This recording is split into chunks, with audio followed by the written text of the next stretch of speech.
नमस्कार विद्यार्थी मित्रमैत्रिणींनो, मी उज्ज्वला वाखोरे रिलायबल स्पर्धा परीक्षा केंद्राच्या यूट्यूब प्लॅटफॉर्मवरती तुमच्या सगळ्यांचं स्वागत करते. राष्ट्रपती पदासंबंधात कलम 52 ते 62 ही कलमं आपण बघितली. त्यानंतर राष्ट्रपतींशी संबंधित इतर महत्त्वाची कलमं जी आहेत, जी राष्ट्रपतींना रिलेट केली गेलेली आहेत, तर ती कलमं कोणती आहेत त्याचा पण आपल्याला अभ्यास करायचा आहे. आपल्या आगामी प्रश्नपत्रिकांमध्ये राष्ट्रपती हे प्रकरण विचारलं जाण्याची दाट शक्यता आहे. कारण प्रिव्हियस इयर क्वेश्चन पेपरमध्ये आपल्याला राष्ट्रपती, उपराष्ट्रपती या पदांवर सातत्याने प्रश्न विचारलेले दिसतायत आणि त्याच्यामध्ये राज्यसेवा पूर्व असेल किंवा कंबाईंड ग्रुप बी असेल, याच्यामध्ये ना कलमांच्या आधारावरती प्रश्नांची संख्या थोडीशी जास्त वाढलेली आहे. त्याच्यामुळे आपल्याला कलमांच्या संदर्भात क्लिअरिटी असणं खूप जास्त गरजेचं आहे. आता राष्ट्रपती प्रकरणामध्ये जी राष्ट्रपती पदाशी संबंधित इतर महत्त्वाची कलमं आहेत ती कोणती? तर सगळ्यात पहिलं आणि महत्त्वाचं कलम आहे ते म्हणजे मित्रांनो कलम 72 आर्टिकल 72. काय आहे हे कलम? तर हा आहे राष्ट्रपतींचा क्षमादानाचा म्हणजेच दयेचा अधिकार.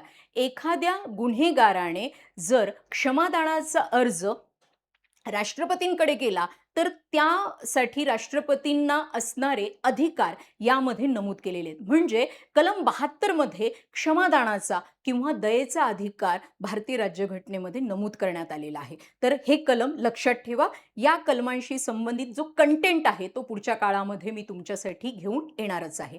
त्यानंतर मित्रांनो कलम 111 हे असंच एक महत्त्वाचं कलम आहे जे राष्ट्रपतींना नकार अधिकार प्रदान करतंय. मग राष्ट्रपतींचा जो नकार अधिकार आहे तो कलम 111 मध्ये नमूद केलेला आहे.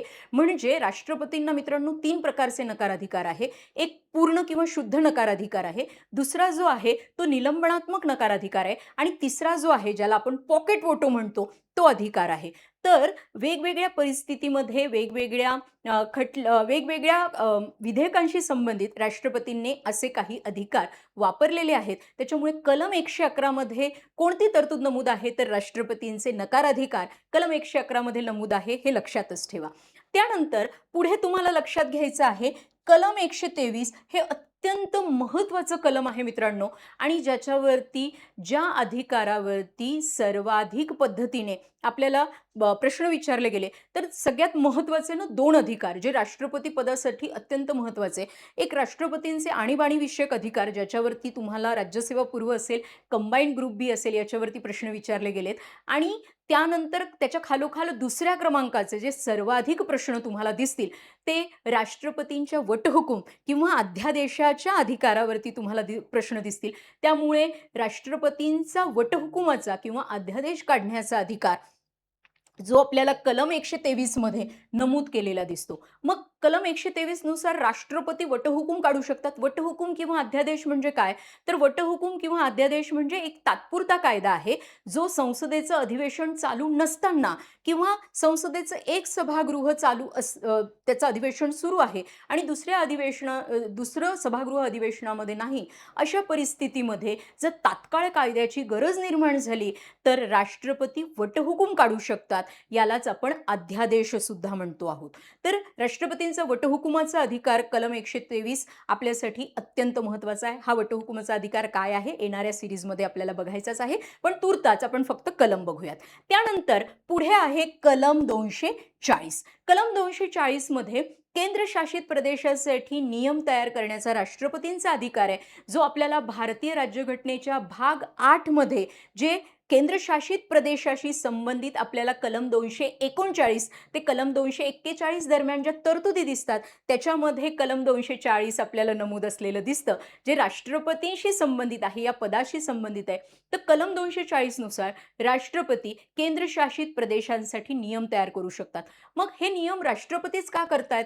तर याच्यासाठी आपल्याला एक महत्त्वाचा मुद्दा आपण जो मागच्या व्हिडिओमध्ये बघितलाय की कलम 53(1) नुसार संपूर्ण संघराज्याचे कार्यकारी प्रमुख हे राष्ट्रपती असतात आणि संपूर्ण भारताचं प्रतिनिधित्व राष्ट्रपती करतात आणि म्हणून राष्ट्रपतीच केंद्रशासित प्रदेशाचे नियम तयार करण्याचे अधिकार त्या पदाकडे बहाल झालेले आहेत. त्यानंतर मित्रांनो आपल्याला सगळ्यात महत्त्वाचं कलम आणि राज्यसेवेला खूप वेळा याच्यावरती प्रश्न आहे, ही कलम लक्षातच ठेवायची आहे. लक्षात ठेवण्यासाठी सोपी आहे, पण कन्फ्युजन झालं तर या प्रश्नाचं उत्तर आपण चुकीचं टिक करू शकतो. म्हणून याच्या बाबतीमध्ये क्लिअरिटी ठेवत चला. कलम 352 नुसार, आर्टिकल 352 नुसार आपल्या भारतामध्ये नॅशनल इमर्जन्सी म्हणजे राष्ट्रीय आणीबाणीची उद्घोषणा करण्याचा अधिकार राष्ट्रपतींकडे दिला गेलाय. म्हणजे राष्ट्रीय आणीबाणी कोण घोषित करतात? तर भारतीय राज्यघटनेच्या कलम 352 नुसार राष्ट्रपतींना हा अधिकार दिला गेलेला आहे. त्यानंतर कलम 356 मध्ये राष्ट्रपती राजवट किंवा ज्याला आपण राज्य आणीबाणी म्हणतो, ज्याला आपण स्टेट इमर्जन्सी म्हणतो, तर ही पण उद्घोषित करण्याचा अधिकार भारताच्या राष्ट्रपतींना प्रदान झालेला आहे. आणि कलम 360 नुसार आर्थिक आणीबाणी म्हणजेच फायनान्शियल इमर्जन्सी घोषित करण्याचा अधिकार राष्ट्रपतींना दिला गेलाय. तर भारतीय राज्यघटनेच्या भाग 18 मध्ये आणीबाणी संदर्भात ज्या तरतुदी नमूद आहेत, तर त्यामध्ये कलम 352 नुसार राष्ट्रीय आणीबाणी, कलम 356 नुसार राष्ट्रपती राजवट म्हणजेच राज्य आणीबाणी आणि कलम 360 नुसार आर्थिक आणीबाणीची तरतूद आपल्याला दिसते आहे. तर आजच्या व्हिडिओमध्ये जी कलम बघितलेली आहे त्याला एकदा थोडक्यात रिवाइज करूयात. कलम 72 मध्ये आहे राष्ट्रपतींचा दयेचा अधिकार, कलम 111 मध्ये आहे राष्ट्रपतींचा नकार अधिकार, कलम 123 मध्ये आहे राष्ट्रपतींचा वटहुकुमाचा अधिकार किंवा अध्यादेशाचा अधिकार. त्यानंतर कलम 240 मध्ये केंद्रशासित प्रदेशासाठी नियम तयार करण्याचा राष्ट्रपतींचा अधिकार, कलम 352 नुसार राष्ट्रीय आणीबाणी, त्याच्यामध्ये आपल्याला नॅशनल इमर्जन्सी म्हणजेच राष्ट्रपतींना तो अधिकार दिला गेलेला आहे. कलम 356 नुसार राष्ट्रपती राजवट म्हणजेच राज्य आणीबाणी आणि कलम 360 नुसार आर्थिक आणीबाणीशी संबंधित तरतूद नमूद आहे. धन्यवाद.